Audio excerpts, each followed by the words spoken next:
ప్రార్థన. సర్వాధికారి మా నాన్న మీకు వందనాలు చెల్లిస్తున్నాం. ఈ రీతిగా ఈ సాయంకాల సమయంలో తండ్రి మిమ్మల్ని కనపరిచే భాగ్యాన్ని, తరుణాన్ని, సమయాన్ని, మరి ఆరోగ్యం, వాతావరణాన్ని ఇచ్చినందుకు వందనాలు చెల్లిస్తున్నాం. వచ్చినటువంటి వారిలో వందనాలు చెల్లిస్తున్నాం తండ్రి. మరి రానటువంటి వారిని కూడా జ్ఞాపకం చేసుకున్న వారి మార్గం మధ్యలో ఏ అభ్యంతర అడ్డంకాలు లేకుండా క్షేమంగా రావడం సహాయం కోరుతున్నాం. జరిగిన వాటి అన్నిటి కొరకు వందనాలు చెల్లిస్తూ ఈ జరగబోయే ఈ కార్యక్రమాన్ని కూడా మీ చేతుల్లో పెడుతూ నాయన మీ జీవం కలిగినటువంటి మీ మాటలు మేము ధ్యానించలేనటువంటిగా నాయన మరి వినుటకు గ్రహించుటకు మీ సహాయంకు క్రీస్తు యేసు వారి ఉన్నతమైన నామంలో ప్రార్థన చేసి మరి బిడ్డను ప్రభావ జ్ఞాపకం చేసుకుని సంవత్సరాలు కాపాడి మరొక సంవత్సరం ప్రవేశపెట్టినందుకు వందనాలు చెల్లిస్తూ క్రీస్తు అనంతమైన నామను ప్రార్థించి తీస్తున్నాము తండ్రి. ఆమేన్ ఆమేన్. మనము మరి గ్రంథంలో కొన్ని మాటలు విందాం. ఇక్కడ ఎంతమంది తెలుసు ఈ గ్రంథం ఏ గ్రంథము? ఏ గ్రంథం అంటారు? పరిశుద్ధ గ్రంథం. ఏముంది పైన? పరిశుద్ధ గ్రంథం. కానీ పరిశుద్ధ గ్రంథం అని పలకడం లేదు. అది మొట్టమొదటిగా చాలా బాధాకరమైన విషయం ఏంటంటే పరిశుద్ధ గ్రంథం అని పలకడం ద్వారా తెలియని వారికి కూడా తెలుస్తుంది. ఏంటి ఆ గ్రంథం పేరు? పరిశుద్ధ గ్రంథం ఏంటి అని.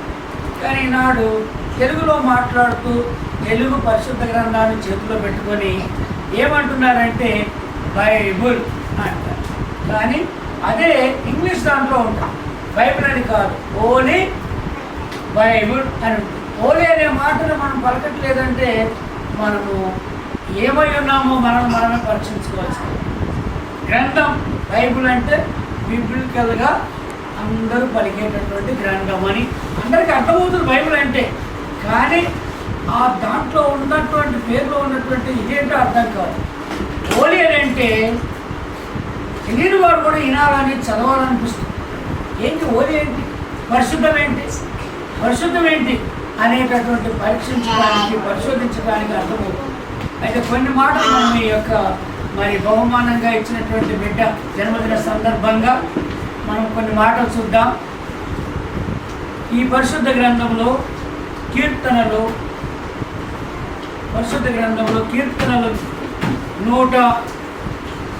128వ అధ్యాయం.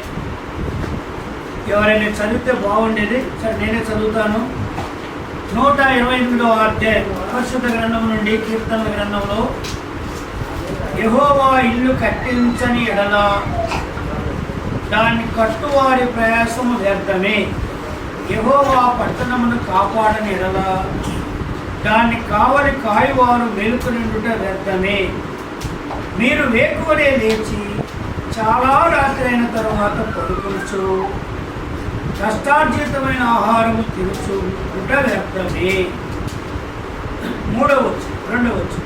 రెండవ రాష్ట్రంలో తన ప్రియులు నిద్రించుచుండగా ఆయన వారికి ఇచ్చుచున్నాడు.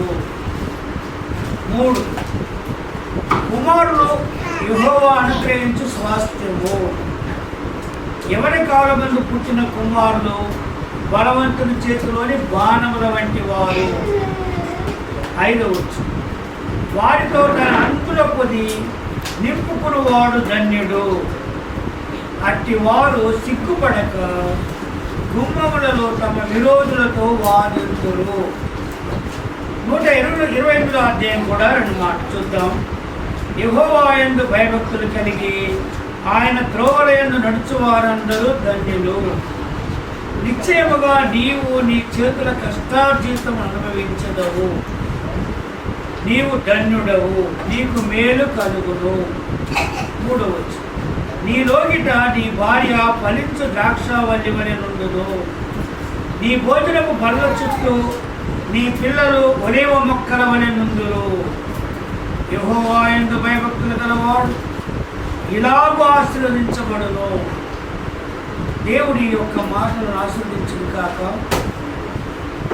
పరిశుద్ధ గ్రంథంలో ఇవ్వబడినటువంటి మాటలు ప్రపంచంలో ఎక్కడ చూడలేము, ఏ గ్రంథంలో చూడలేము. ఆది కాండం నుండి ప్రకటన గ్రంథం వరకు 66 పుస్తకాల్లో రాయబడినటువంటి మాటలలో ఈ యొక్క మాటలు చాలా అన్ని విషయాలు మనకు వర్తిస్తాయి. మొట్టమొదటిగా ఏమంటున్నాడు? యెహోవా అంటే మన దేవుడు ఇల్లు కట్టించకపోతే కట్టువారి ప్రయాసం. చాలామంది అనుకుంటారు, ఇల్లు కట్టించావా, ఇల్లు కట్టించావా, ఎంతమంది పిల్లలు అని అడుగుతారు. పిల్లలు అడుగుతారు ఫస్ట్, తర్వాత ఇల్లు అడుగుతారు. కానీ ఇక్కడ ఏమంటున్నాడంటే కట్టేటటువంటి వారి ప్రయాసం వ్యర్థం. ఎవరు కట్టించాలంట?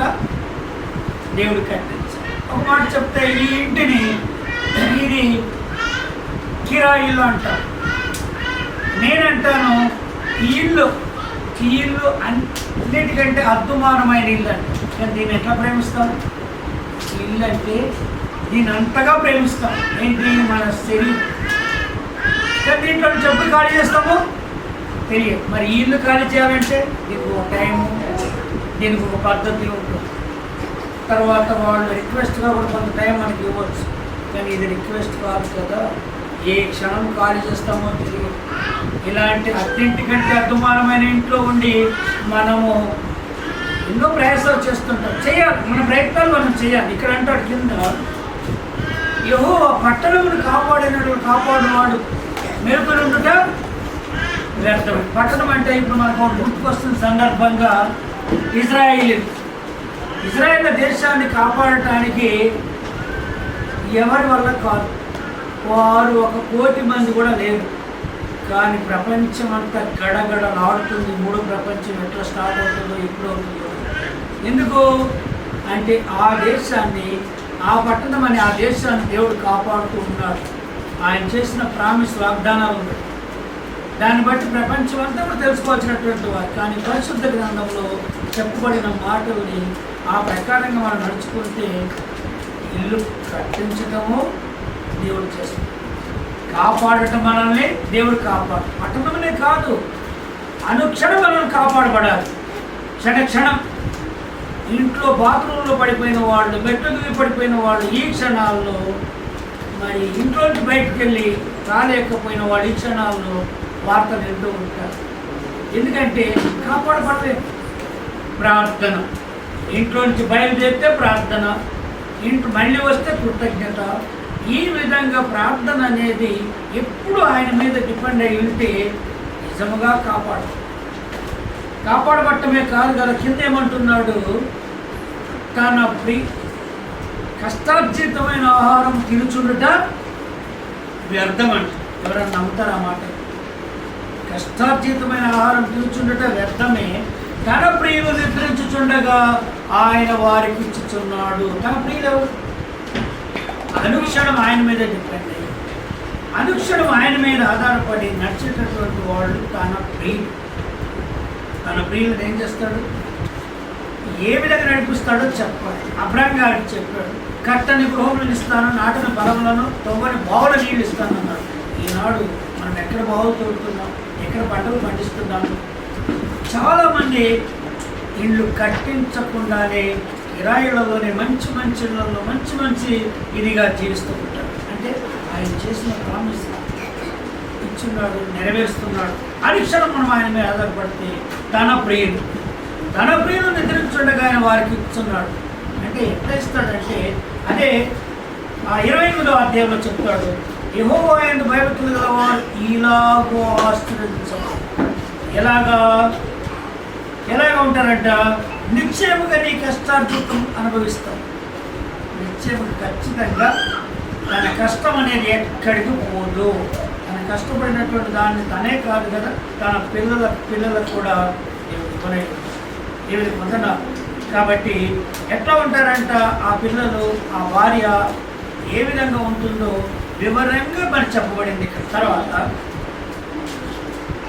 3వ వచనం, 27వ అధ్యాయం 127 కీర్తనలో 3వ వచనంలో, గర్భఫలము ఆయన ఇచ్చు బహుమానమే. బహుమానం. చాలామంది బహుమానం అంటే ఏదో తల్లిదండ్రులు ఇచ్చింది, లేక ఎవరో ఇచ్చింది. ఆ బహుమానాల కంటే మొట్టమొదటి బహుమానం ఏంటంటే దేవుడు ఇచ్చే గర్భఫలం. ఆ బహుమానాన్ని ఎట్లా మనం పెంచుకోవాలో, ఎట్లా చూసుకోవాలో, ఈ బహుమానానికి ఇదే నేర్పించే టైం. ఇప్పుడు నేర్పించే టైము ఈ బహుమానానికి మనం నేర్పిస్తే సామెతలు 22:16 అంటారు, బాలుడు లేక బాలిక నడవలసిన త్రోవను వారికి నేర్పించుము, అప్పుడు వారు దాని నుండి తొలగిపోరు. అంటే ఎప్పటివరకు? వృద్ధులైనప్పుడే కూడా తొలగిపోరంట. వాళ్ళకి ఎట్లా మాట్లాడాలి, ఏం మాట్లాడాలి, వాళ్ళ ముందు మనం కూడా ఎవరితో ఇష్టం వచ్చినట్టు మాట్లాడితే వాళ్ళు నేర్చుకుంటారు. మన ప్రవర్తన బట్టి ఎక్కువగా వాళ్ళు నేర్చుకునేది. తర్వాత నేర్పించడం అనేది మనం ఎట్లా నడుస్తుంటామో అట్లా నేర్చుకుంటాం. చాలామంది నేను చూశాను, మమ్మీ డాడీ అని పిలుచుకుంటారు తల్లిదండ్రులు, భార్య భర్తలు. ఎందుకు? ఆ పిల్లలు మనం పిలిచినట్టే వాళ్ళు పిలుస్తారండి.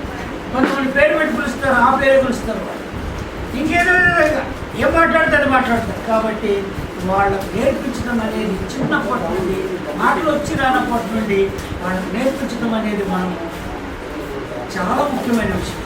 అప్పుడే దేవుని యందు భయపడలు. ఏది గీతోపదేశకాండం 6వ అధ్యాయం 6, 7, 8, 9, 10, 13 చెప్తాడు ఎట్లా నేర్పించాలో, ఏ విధంగా నేర్పించాలో చెప్తాడు. కీర్తన గ్రంథంలో రకరకాలుగా, సామెతలు అయితే ఎన్నిసార్లు వాళ్ళని శిక్షించడం మానవద్దు అంటాడు. ఎప్పుడు శిక్షించాలి? ఇప్పుడే, ఇదే టైంలో శిక్షించే టైం.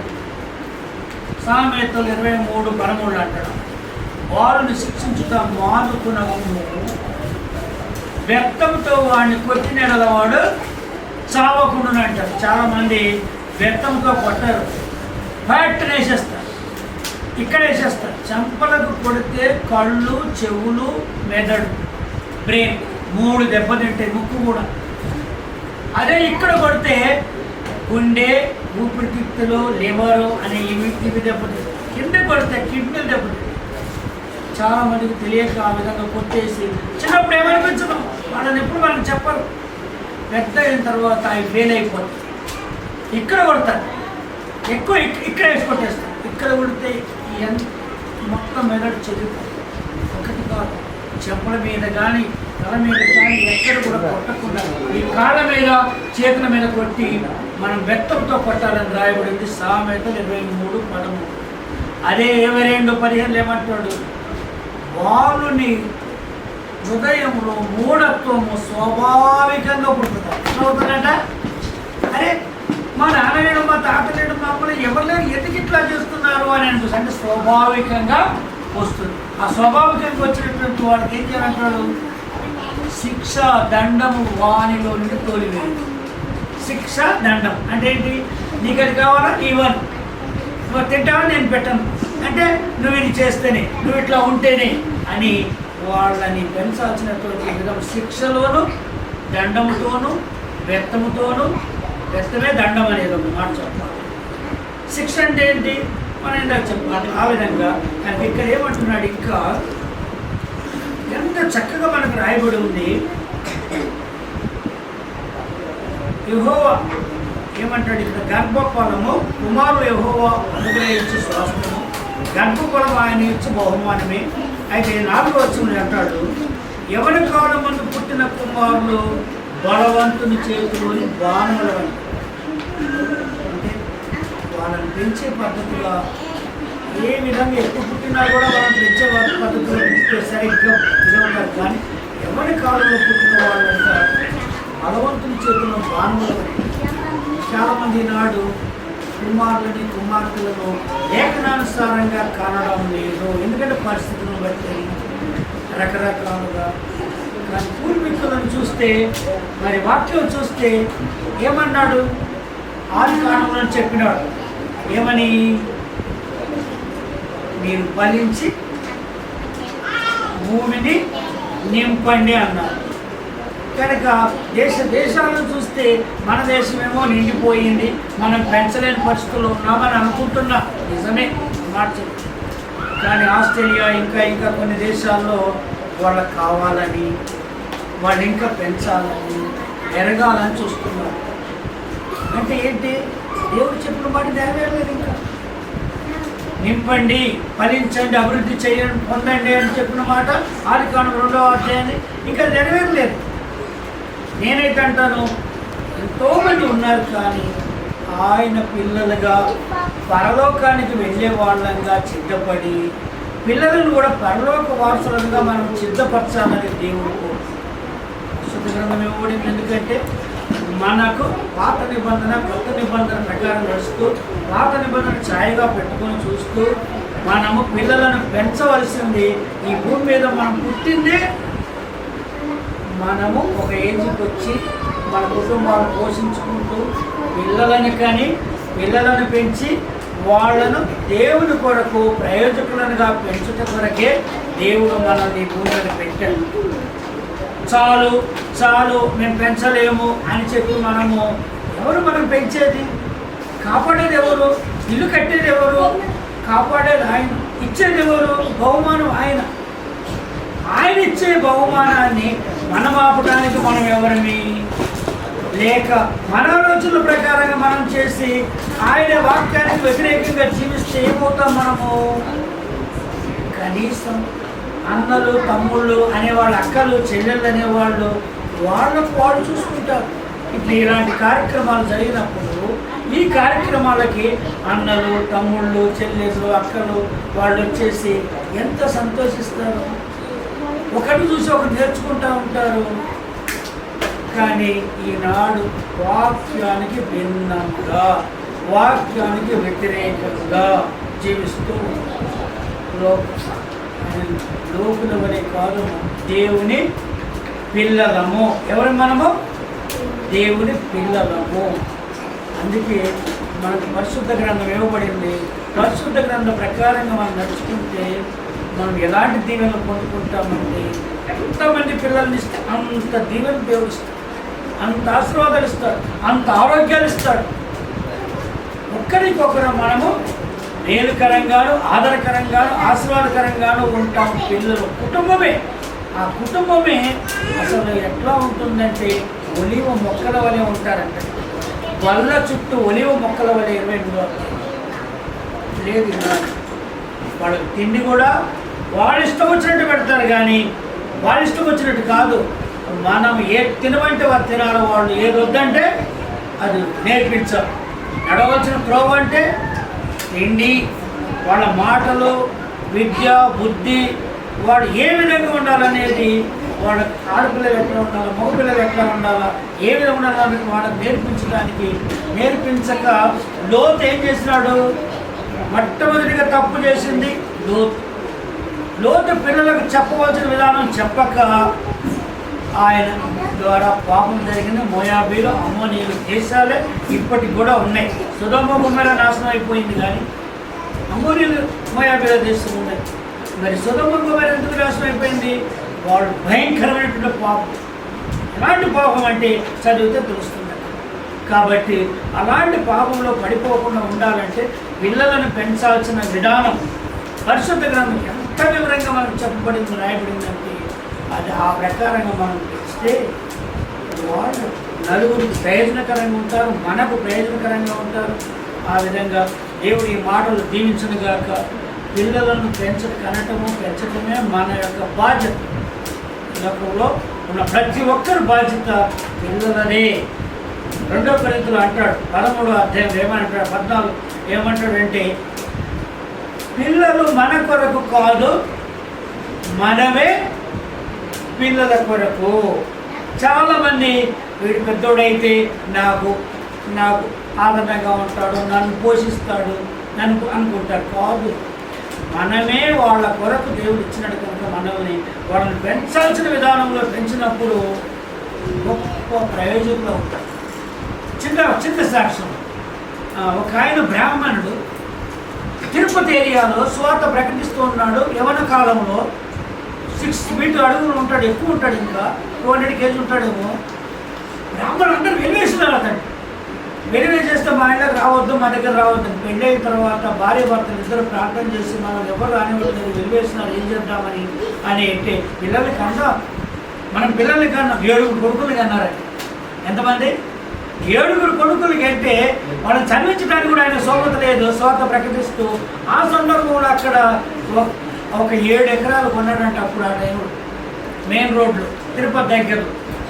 అక్కడ దాంట్లోనే నేను ఒక సంస్థను ఏర్పాటు చేసుకోవాలి, అక్కడే సేవ చేయాలని చెప్పేసి చేస్తున్నాను. పిల్లలు చదివించే స్తోమత లేదు, కానీ ఆయా ప్రైవేట్ స్కూల్ ఆయా స్కూల్లో మరి చదివించేసి చిన్న స్కూల్లో చదివించి చేస్తే మరి జాబ్కి వచ్చిన తర్వాత నేను ఒకటే మాటలో చెప్తున్నా, జాబ్కి వచ్చిన తర్వాత ఇంటర్వ్యూకి వెళ్ళి అంటారు అబ్బాయి పెద్దోడు. ఇంటర్వ్యూకి వెళ్తే ఏదో పోస్ట్ ఇస్తామన్నారంట, చిన్న పోస్ట్ ఏదో చిన్నది పోయింది. ఆ ఇంటర్వ్యూలో ఆయన పాస్ అయిపోయి అసిస్టెంట్ మేనేజర్ ఇస్తామనుకున్నారు, అది కాదు. తర్వాత ఇంకా ఇంకొక ఇంటర్వ్యూలో మేనేజర్ పోస్ట్ ఇచ్చేస్తారు. ఫస్ట్ ఇంటర్వ్యూలోనే మేనేజర్ పోస్ట్ ఇచ్చారు. అది ఎంతో పెద్దది. ఇంటికి వచ్చిన తర్వాత చెప్తుంటే ఏంట్రా నాకు నవ్వుకుంటా చెప్పు ఆటలాడిస్తున్నావా అని అన్నానంట. ఏంటాడి చూడు అని చెప్పిస్తే ఏడవటమేనంట. ఏంటి ఆనంద బాష్పాలు, ఏంటి ఎంత ఈ పోస్టా అంటే దేవుని ఆశీర్వాదం ఎట్లా ఉంటుందంటే ఆ పిల్లలను పెంచే విధానంలో పెంచితే అసలు వాక్యంలోనే పెంచినాడంట వాడు. ఆ విధంగా దేవుని మీద డిపెండ్ అయ్యి దేవుని మీద ఆధారపడి పోయి ఆ విధంగా మరి టెస్ట్లో ఇంటర్వ్యూలో అతడు మేనేజర్ పోస్టే సంపాదించి. ఈనాడు మేనేజర్ పోస్ట్ రావాలంటే ఎన్ని స్టెప్పులు వెళ్ళాలా, ఎన్ని స్టెప్పులు వెళ్తే వస్తుంది అంటే ఏంటి అది? ఆయన కొరకు జీవించాలా, నేను స్వార్థ సేవ చేయాలా, దేవుని సేవ చేయాలా, నా పిల్లలు దేవుని సేవ కొరకే, నా ఫ్యామిలీ నా బంధువులు ఎవరు రానివ్వట్లేదు, మేమే ఒక కుటుంబం, మేమే ఒక పెద్ద ఫ్యామిలీ. వాడు ఫ్యామిలీ ప్రేయర్లో కూర్చుంటే అది ఎంతో సంతోషం, ఎంతో ఆనందం. 7 2 9 మంది తల్లిదండ్రులు.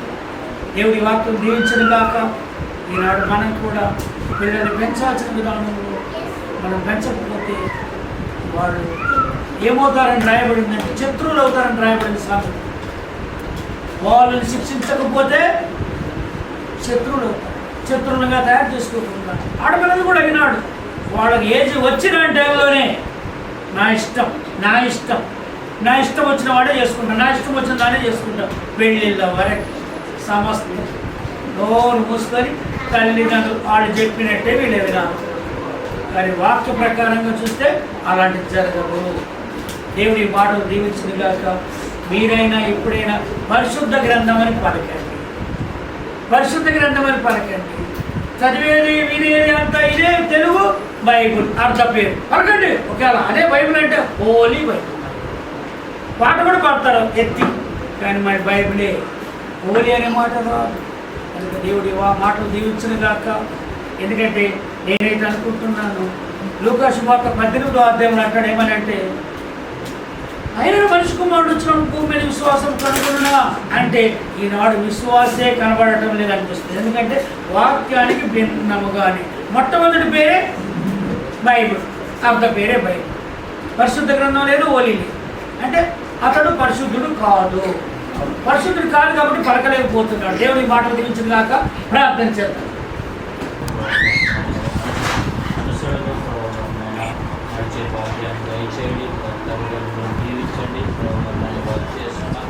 పండుగలో కూడా మీరు తోడుండి వేళగా ఇప్పుడు వచ్చిన మేము అందరికీ హస్తాలు మధ్య చెప్పుకుంటున్నారు. అలాగే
ఆయనకి తీసేస్తాను.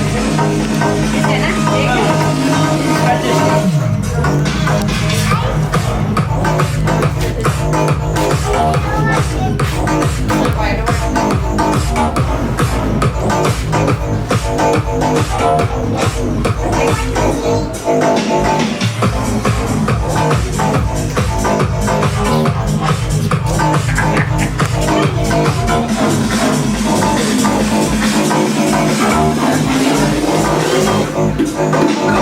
ఒకటి. Come on. అమ్మ టిష్యూ ఇవ్వండి, టిష్యూ ఇవ్వండి. ఏం మెత్తవి లేవా?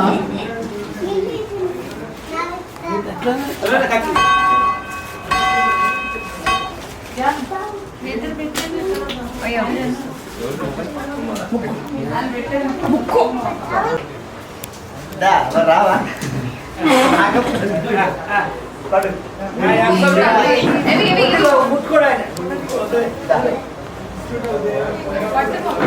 Just minute. అట్లా జస్ట్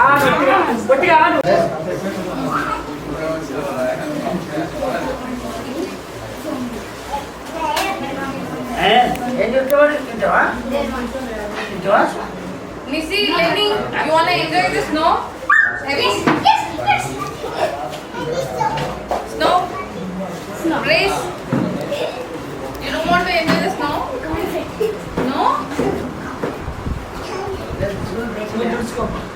ఉందా? మధ్యాహ్నం ఉందా?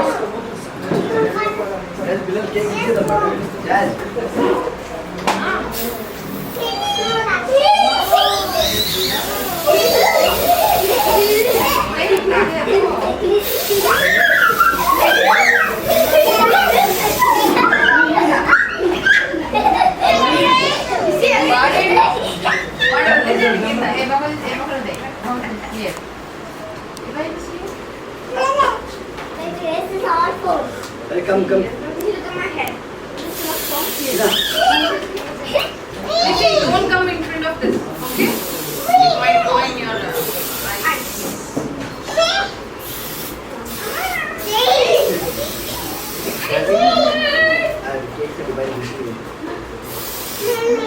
Evie, da. Evie, da.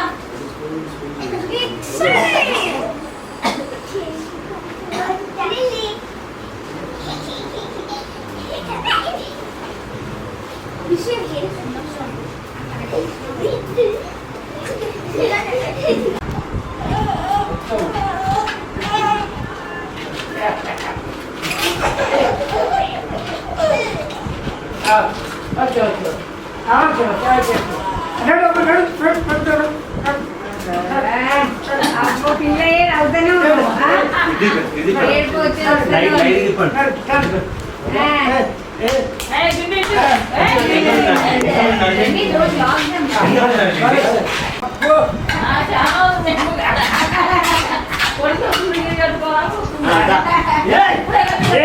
అరే డైపర్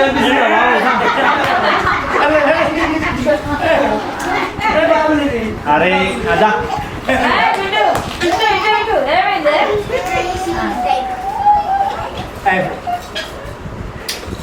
గుర్తు బాబులది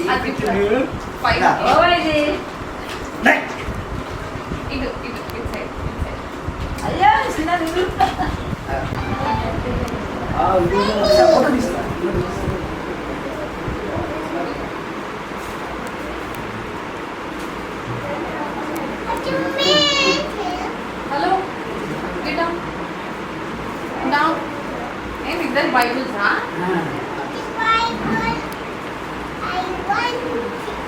Evie, తీయ కెవి.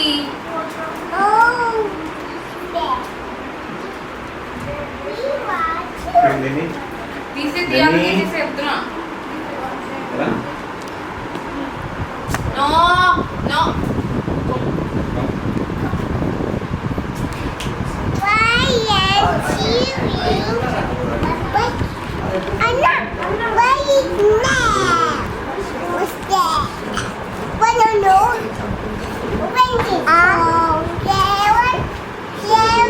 మా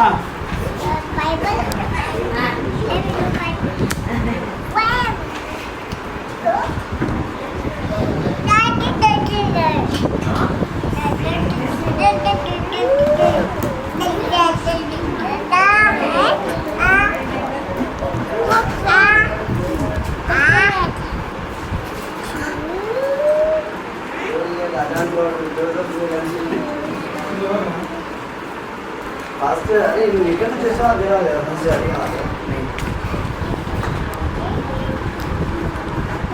అరే నీ పక్కన